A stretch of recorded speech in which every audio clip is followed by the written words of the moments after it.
The wind was a cruel thing on that farm, a relentless predator that howled across the frozen fields of the Midwest. It tore at the skeletal branches of ancient oak trees and rattled the loose panes of the main house, a dark silhouette against a bruised winter sky. The land itself held a deep, sleeping promise of fertility, but it was buried under a hard crust of ice and snow. Mud, thick and grasping, dominated the yard, clinging to everything and reflecting the oppressive grey light. There was a profound contradiction in the air, a tension between the quiet, enduring life of the earth and the emotional death that seemed to emanate from the farmhouse itself. The place didn't feel like a home. It felt like a prison, where the cold wasn't just in the weather, but had seeped deep into the very walls. Inside the barn, 8-year-old Leo was a small, shivering bundle of misery. His clothes, worn thin and a size too small, were no match for the drafts that snaked through the warped wooden planks. His body was a collection of sharp angles, his frame too slight for a boy his age, and the dark circles under his eyes were like deep bruises on his pale skin. He wasn't crying. The tears had frozen inside him long ago, replaced by a tense, silent watchfulness. He was here because the handle of an old shovel had finally splintered in his hands after he'd spent the entire afternoon breaking up ice in the animal troughs. It wasn't an act of defiance or carelessness, just the inevitable result of a worn-out tool and a boy pushed beyond his limits. But exhaustion was no excuse in this house. The heavy thud of boots on the frozen ground announced his uncle's approach. The barn door creaked open just enough for a large, shadowy figure to block the fading light. Richard didn't say much. He never did. His anger was a quiet, simmering thing that was far more terrifying than any shouting. He tossed a tattered, greasy rag onto the hay-strewn floor. "Here's your blanket," he grunted, his voice flat and devoid of any emotion save for a cold, simmering resentment. Leo didn't move or speak, just watched as the sliver of grey light vanished. The final, damning sound was the heavy iron bolt sliding across the door, a sharp, metallic clang that echoed the shutting of a cage and sealed him in with the suffocating darkness and the biting cold. Left alone, the silence was a heavy weight, broken only by the whistling wind and the frantic scurrying of mice in the walls. The cold was no longer just an inconvenience. It was a physical entity, wrapping its icy fingers around him, seeping into his bones. He clutched the pitiful rag, its texture rough and its smell sour, offering no comfort, no warmth. It was in that moment, enveloped by a cold that felt as much like abandonment as it did temperature, that his uncle's parting words replayed in his mind. "Maybe a night out here will teach you what happens when you break my things." The words weren't just a punishment, they were a declaration. He wasn't family. He was a thing, less valuable than a broken tool. A quiet, desperate resolve began to harden within him, a tiny ember glowing in the vast, freezing darkness of the barn. That tiny ember of resolve was all he had. As the first hint of dawn painted the cracks in the barn walls a faint, ghostly grey, Leo gathered what little strength remained in his small, shivering body. The cold had numbed his fingers and toes, but the fire inside him, fueled by the injustice of it all, was a dull, persistent heat. He found a loose board near the floor, its wood softened by rot and time. Using his frozen fingers as claws, he pulled and twisted, the splinters digging into his skin. Pain was a distant concept, secondary to the singular, desperate need for freedom. With a final agonizing heave, the board groaned and gave way, creating an opening just large enough for a small, determined boy to slip through and disappear into the biting morning air. He ran without a destination, his only guide a primal instinct to put as much distance as possible between himself and that house of cold silences. The frozen woods were a maze of skeletal trees and deep snow, each step a monumental effort that stole the breath from his lungs. The wind whipped at his face, and the branches seemed to reach for him, snagging his thin jacket. He stumbled and fell, his face pressing into the icy crust of the snow, the cold, a shocking jolt against his skin. He pushed himself up, his legs trembling, and kept moving, but his body was a failing machine. The world began to blur at the edges, the sounds of the forest fading into a low hum, until finally his legs buckled for the last time and he collapsed into a heap near a weathered fence post. It was there that Arthur found him, a small, still form nearly lost against the white landscape. The old farmer had been on his way to check his fences, a morning ritual as old as the lines on his face. He saw the boy, and his heart seized, not with surprise, but with a sad, knowing ache. He had watched the light go out of that neighboring farmhouse for months, had seen the small boy working in the yard like a hired hand, and had felt a growing sense of dread. Kneeling down, he gently brushed the snow from Leo's pale face. He didn't hesitate or call for help. With a quiet strength that belied his age, Arthur scooped the boy's almost weightless body into his arms, wrapped him in his own thick coat, and carried him back toward the warmth and safety of his home. The first thing Leo registered was warmth. Not the pitiful, fleeting warmth of a ragged blanket, but a deep, penetrating heat that seemed to come from the very air he was breathing. He was wrapped in a thick quilt that smelled of cedar and clean laundry. A fire crackled in a nearby stone hearth, casting a gentle, dancing light across the room. Arthur sat in a chair beside him, holding a steaming bowl. He didn't speak, just offered it. It was a simple vegetable soup, but to Leo it was the most magnificent feast he had ever known. He took the first spoonful, then another, the hot liquid chasing the deep chill from his bones. It was food given without a price, warmth offered without a condition. It's hard to describe the power of such a simple act of kindness, and if these stories touch you, subscribing helps us continue to shed light on them. After the soup was gone, Arthur simply watched him, his gaze soft and full of a sorrow that Leo didn't understand. The old man's eyes, weathered by sun and time, seemed to be looking at something more than just a half-frozen child. He reached out a calloused hand and gently brushed a stray lock of hair from Leo's forehead. "You have your mother's eyes," he said, his voice thick with emotion, cracking on the last word. Sarah's eyes. The name, his mother's name, spoken with such tenderness, was the key that unlocked everything. A sound, a choked, guttural sob escaped Leo's throat, and then the tears came. They were not the frozen, silent tears of the barn, but a hot, cleansing flood that carried with it months of fear, loneliness, and unspeakable grief. Arthur didn't try to stop the tears. He simply moved to the edge of the bed and pulled the boy into a gentle, firm embrace. It was a hug, devoid of pity, full of a steady, protective strength that Leo had forgotten could exist. He cried until he was empty, his small body trembling against the old man's flannel shirt. For the first time since his parents were gone, he felt safe, he felt seen, not as a burden, not as a tool to be used and discarded, but as a child who was hurting. In that small, warm room, a silent promise was made, and an unbreakable bond was forged between a heartbroken boy and the kind stranger who had become his sanctuary. We are so thankful to be able to share these moments of connection, and every new subscription is a voice telling us to keep going. The following days were a haze of sleep and quiet healing, but the trauma was a deep wound, not easily mended. Leo would wake up in the middle of the night, his heart pounding, the sound of his uncle's heavy boots echoing in his mind. He flinched whenever Arthur moved too quickly and ate his food with a frantic urgency, as if expecting it to be snatched away at any moment. He was haunted by a paralyzing guilt, a child's irrational belief that he had somehow failed his parents by not being strong enough to endure. He struggled to accept Arthur's unwavering kindness, his mind always searching for the hidden cost.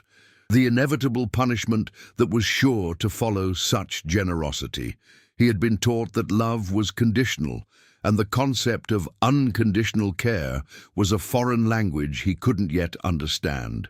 Arthur, with the quiet wisdom of a man who understood the slow, patient work of nurturing living things, never pushed. He knew that trust, like a fallow field, needed time to recover. He didn't ask Leo about the bruises or the fear in his eyes. Instead, he filled the silence with stories.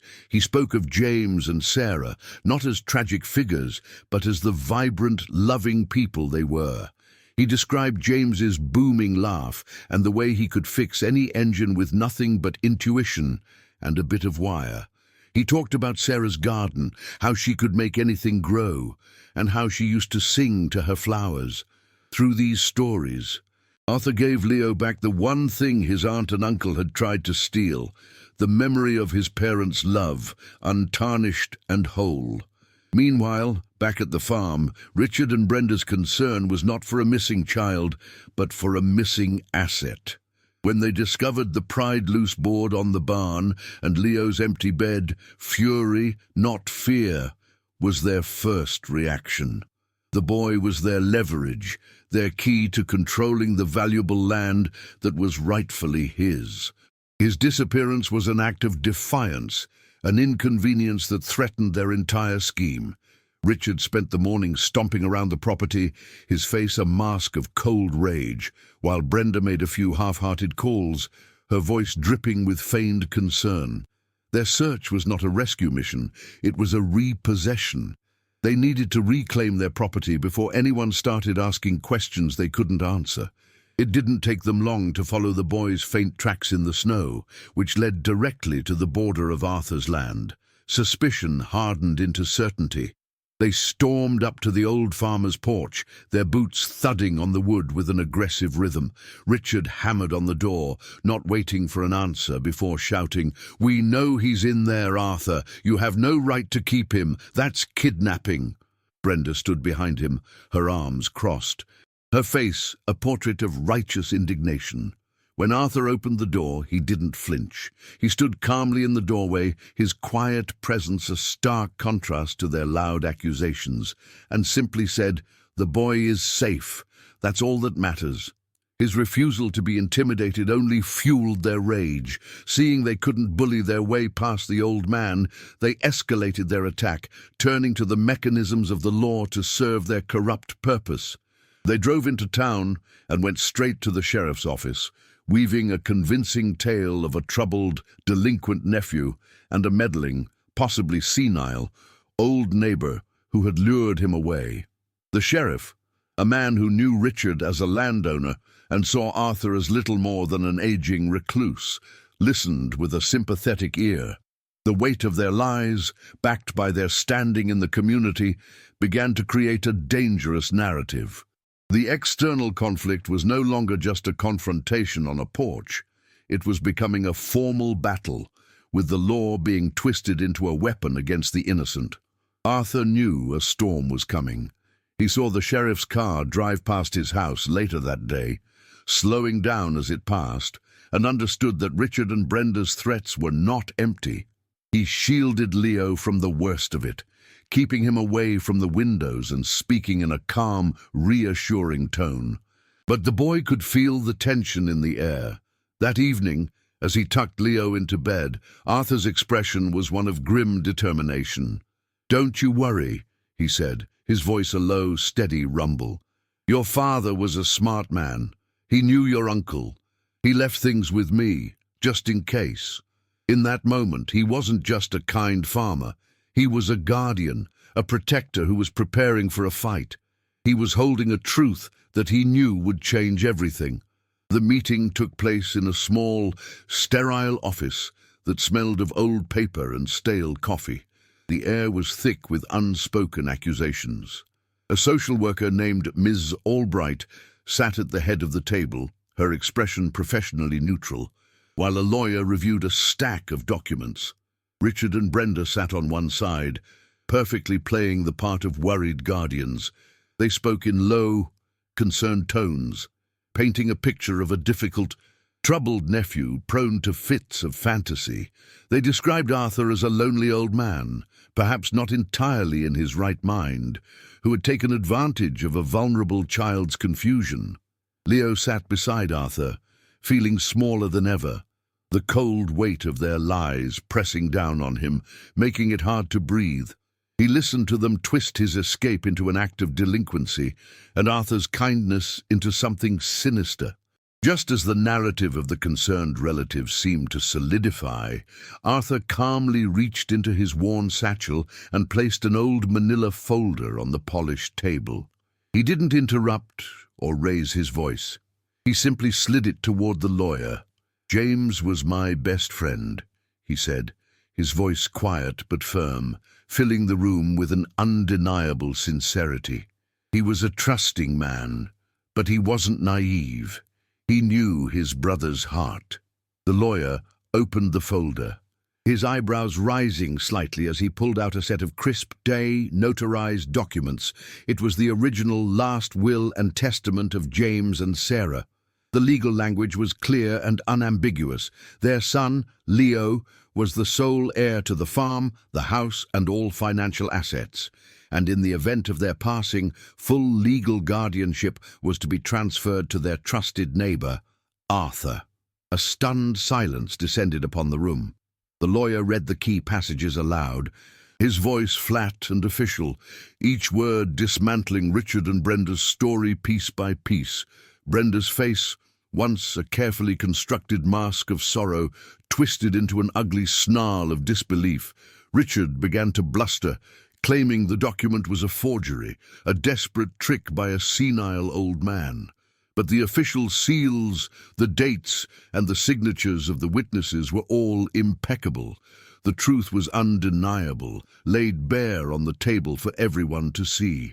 They weren't caregivers, they were usurpers.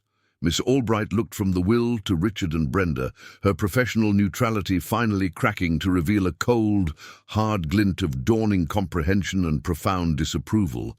Their power, built on a foundation of deceit, had crumbled to dust. Miss Albright then did something that changed everything. She turned her back on the sputtering, indignant couple and focused her complete attention on the small, silent boy at the end of the table. She leaned forward slightly, her expression softening, her eyes holding his. "Leo," she said, her voice gentle but clear, cutting through the tension. "We've heard from everyone else, but you're the most important person in this room. None of this," she gestured to the papers and the glowering adults, "matters as much as what you want. Tell me, what do you want to happen now?" It was a simple question, but it was the first time anyone had asked him. It was a transfer of power, an acknowledgement that his voice, his heart, mattered more than any legal document or angry claim. He took a deep breath, the air filling lungs that had felt tight with fear for months. He felt Arthur's steady, reassuring presence beside him. He looked past the lawyer, past Ms. Albright, and met the furious eyes of his aunt and uncle. The terrified, shivering boy from the barn was gone, replaced by someone who had been warmed by kindness and strengthened by truth. "I just want my parents' house to be a home again," Leo said, his voice quiet but unwavering, resonating with a maturity forged in pain. "A place where no one is cold or hungry anymore." The simple yet profound purity of his wish silenced the room. There was no anger, no cry for punishment, only a deep, soulful plea to restore goodness where it had been broken. It's for moments like these, when a voice that was silenced finally finds the strength to speak its truth, that we feel honored to share these journeys. And your subscription is a powerful way to help us continue. The wheels of justice, once set in motion by the simple, undeniable truth, turned with a quiet and decisive force. Legal guardianship of Leo was officially and irrevocably transferred to Arthur. Richard and Brenda were escorted from the farm they had so callously occupied. Their departure marked not by a dramatic confrontation, but by a hollow, pathetic silence. They were no longer figures of terror, but merely small, greedy people, exposed by the light. An investigation into their treatment of Leo was launched, ensuring they would be held accountable for the cold and the hunger they had inflicted. For Leo, the victory wasn't in their punishment, but in the profound, liberating peace that settled over him as he and Arthur drove away from the courthouse, leaving the shadows of his recent past behind them for good and heading toward the promise of a true home. They returned to the farm, not as a caretaker and a ward, but as a family.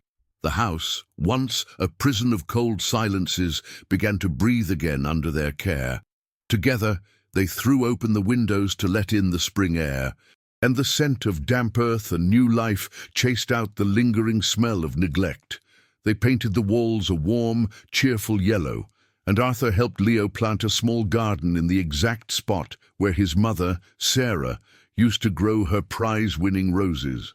The barn, the site of his deepest despair, was transformed. They repaired the broken boards, hung lanterns from the rafters, and filled it with hay for a pony Arthur bought him. It became a place of play and laughter, its dark corners forever banished by the light of a boy who was finally truly safe. 10 years passed, turning the small, quiet boy into a strong and compassionate young man. At 18, Leo managed the farm alongside an elderly Arthur, whom he had long since started calling Grandpa. The property was no longer just a private home, but had been reborn as the Sarah and James Foundation, a welcoming sanctuary for children navigating the foster care system. The land that had once been a source of greed and conflict was now a place of healing, its fields and pastures providing not just sustenance, but solace. Leo, having inherited not just the land but his parents' immense capacity for love, poured his heart into making it a place where no child would ever feel the bone-deep chill of being unwanted or unloved. One crisp autumn afternoon, Leo stood on the front porch, watching a new car pull up the long driveway. A small, scared-looking girl got out, clutching a worn backpack, her eyes wide with the same fear he remembered so well. He walked down the steps, his movements slow and gentle, and knelt down so they were at eye level.